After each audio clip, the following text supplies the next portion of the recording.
Good morning dear students. आज हम अपनी नेक्स्ट नई पोएम स्टार्ट करनी है हमें।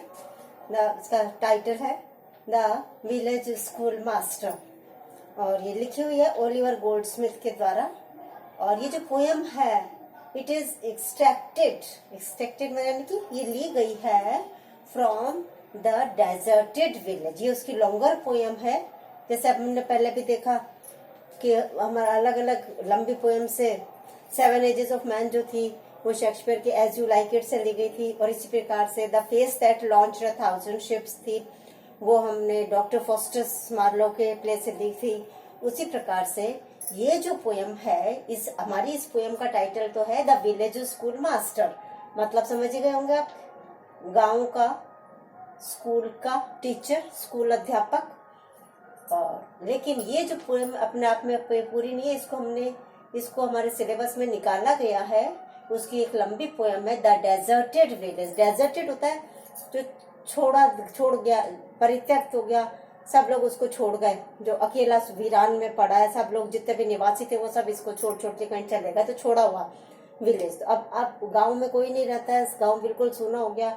उस गांव को कवि जो है वो याद कर रहा है, और उसके मेमोरी जो उसके बचपन के स्कूल, उसके मास्टर, उसका परिवेश, वो सारा का सारा उस गांव का उसने एक नक्शा खींचा है, उसके बातें बताई हैं, वो है इसमें द डेजर्टेड विलेज। और उसी में बताते बताते जब एक पैराग्राफ ऐसा आता है जिसमें कि वो विलेज स्कूल मास्टर के बारे में, जो गांव में अध्यापक रहा करता था और जो अपने ही आवास पर एक छोटा सा स्कूल चलाया करता था, किस प्रकार से बच्चों को पढ़ाता था, किस प्रकार से बच्चों में उसका एक खौफ भय रहता था, लेकिन वो उसको सम्मान भी करते थे। क्या क्या उसकी आदतें थी, कितना उसमें नॉलेज थी, ये सारे के सारे हमें इस पोएम को पढ़ने से मिलेगा। अब हम पहले एक नजर थोड़ी सी कवि के ऊपर डाल लें। ये जो ओलिवर गोल्डस्मिथ हमारा पोएट है, ये आयरलैंड का था, ठीक है। बाकी जो भी अभी तक हमने पढ़े थे, स्पेंसर पढ़ा, शेक्सपियर पढ़ा, मार्लो पढ़ा, मिल्टन पढ़ा, ये सब हमारे इंग्लैंड के ही थे। और ये आयरिश पोएट है। Goldsmith was an Irish poet. कवि था वो, नॉवेलिस्ट, उपन्यासकार था, एसेइस्ट, निबंधकार था, एंड प्ले राइट, नाटककार था। मतलब उसने हर विधा की इंग्लिश जेनर होती, GENRE, हर जेनर में अपना हाथ आजमाया, और जिसमें भी आजमाया, जो भी उसने लिखा उसको वर्ल्ड फेम मिली, उसको संसार भर में प्रसिद्धि मिली। तो उसका जो फेमस वर्क है उन पर हम एक नजर डाल लें, क्योंकि जो 2-2 लाइन के आपके क्वेश्चंस आते हैं उसमें कई बार आप पूछ लेते हैं कि write 2 important works of that writer other than the poem और the work prescribed at your syllabus. तो इसमें जो पहला हमने लिखा है वर्क में इम्पोर्टेंट ये जो फेमस है, बाकी और बहुत सारे लिखे। द विकार ऑफ वेकफील्ड, ये 1766 में लिखा गया था, और ये नॉवल है, उपन्यास है। फिर ये द डेजर्टेड विलेज, यही वाली जो हमारी पोएम है, ये 1770 में लिखी गई थी, ये पोएम है।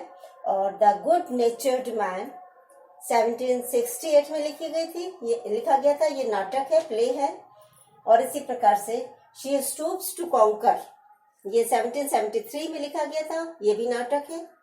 The citizen of the world, ये एक टाइटल है, शीर्षक है, जिस शीर्षक के अंदर उसके बहुत सारे एसेस का कलेक्शन है, एसे का, निबंधों का संग्रह है, निबंध संग्रह है ये। और ये 1762 में लिखा गया था। और इसी प्रकार से एक ट्रेवलर नाम का उसका वर्क है, जो कि पोइट्री कलेक्शन है, इसमें उसकी सारी पोएम्स का, काफी सारी पोएम्स का संग्रह है, संकलन है, और ये 1764 में लिखी गई। अब ये जो विलेज हम पढ़ रहे हैं, द डेजर्टेड विलेज या द विलेज स्कूल मास्टर, ये विलेज कौन सा है इसके बारे में, क्योंकि जब हम कविता का explain with reference to context करते हैं, या कोई भी बड़ा ऐसे टाइप हम आंसर लिखते हैं, तो हमें उसका रेफरेंस देना होता है, जिससे कि हमारे को भी पता पड़ जाए, एग्जामिनर को भी पता पड़ जाए कि हाँ इस स्टूडेंट को नॉलेज है कि ये कविता किस बारे में लिखी गई है, कब लिखी गई है, क्यों लिखी गई है। तो उसके बारे में हम पहले जनरल इंट्रोडक्शन जो इस पोएम का जानना चाहते हैं वो ये है, द विलेज ऑबर्न, ये नाम है। उसने इस कविता में जो गांव को नाम दिया है, इमेजिनरी नाम है, काल्पनिक नाम, उसका नाम क्या है? ऑबर्न, आयरलैंड का। और ये क्या है, देखो लिख रखा है इमेजिनरी, यानी कि काल्पनिक। आइडियल विलेज, एक आदर्श गांव है, बेस्ड ऑन हिज रिकल। और ये जो तस्वीर खींची है, जो खाका खींचा है, जो उसने हमारे सामने वर्ड पिक्चर, शब्दों के माध्यम से जो तस्वीर खींची है, वो उसकी एक काल्पनिक आदर्श गांव की कल्पना है, इमेज है, चित्र है, जो कि बेस्ड यानी कि आधारित है ऑन हिज रिकलेक्शन, मतलब होता है यादें, उसकी स्मृति पर, ऑफ अ रियल विलेज। वास्तविक विलेज तो कौन सा था? लिसोय। लिसोय वह विलेज था जहां पर कि हमारा ये पोएट ओलिवर गोल्डस्मिथ का बचपन बीता था। उस लिसोय विलेज की यादों पर आधारित उसने एक काल्पनिक नाम दिया है ऑबर्न नाम का, और उस ऑबर्न नाम के गांव की वो कथा कह रहा है कि किस प्रकार से पास्ट में, किसी समय में ये इतना आबाद रहता था, इतना इसमें गतिविधियां होती थी, जो आज वीरान पड़ा हुआ है, जो आज डेजर्टेड पड़ा हुआ है। तो ये एक्चुअल पोयम में कौन सा विलेज है? ऑबर्न है। और वास्तविक विलेज कौन सा है? लिसोय है।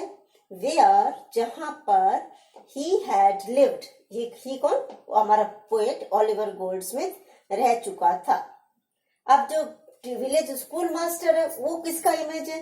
तो द पोर्ट्रेट, जो पोर्ट्रेट है, जो तस्वीर खींची है उसने of the school master is inspired, ये इसकी उसको प्रेरणा मिली है, ये प्रेरित हुआ है by mister Thomas Paddy Bayern.